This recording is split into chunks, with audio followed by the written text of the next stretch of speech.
Hello hello welcome to my YouTube channel BKSSC। देखो ये most repeated concept का part third है।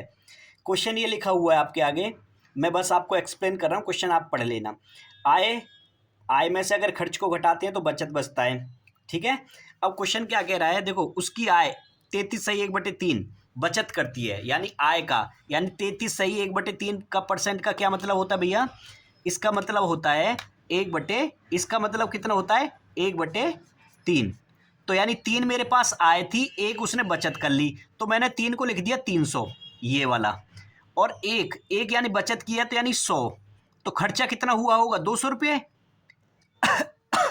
अब क्वेश्चन में क्या कह रहा है, उसकी बचत 22% बढ़ गई, यानी 22% मैंने इसे बढ़ाया तो कितनी होगी 120 122। अब कह रहा है खर्चा 10% बढ़ गया, 200 का 10% मतलब 20, ये हो गया हमारा कितना 220, यानी 10% का 200 का 10% निकालेंगे तो 220। इन दोनों को जोड़ा, तो इन दोनों को मैंने जोड़ा तो कितना हो गया 342। अब ये वही कह रहा है उसकी आय में कितने प्रतिशत की वृद्धि हुई, यानी पहले 300 थी, अब 42 बढ़ गया तो 342, यानी कितना प्लस हो गया 42, कितने पर 300 पर।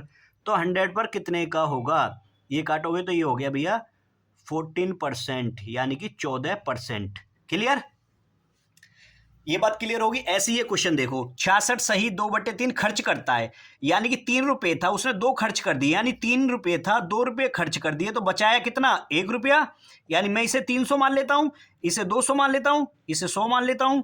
तो अब क्या कह रहा है, उसकी आय में 16% की वृद्धि हो गई, यानी कि आय 16% का मतलब कितना होता है 16×3 = 48, यानी 348। और बचत में 17% की वृद्धि हो गई, यानी कि 17% इसने यहां बचा लिया, तो कितना हो गया 117। तो 348 में से ये घटाया, 348 में से ये घटाया तो बचा कितना 231, यानी कि अब ये 231 हो गया। अब यानी कि देखो यहां 200 था, यहां 231 हो गया, तो भैया कितना बढ़ गया 31, कितने पर 200 पर, 100 पर कितना बढ़ेगा, तो ये काटा तो ये आ गया हमारा 15.5%। यही आंसर है।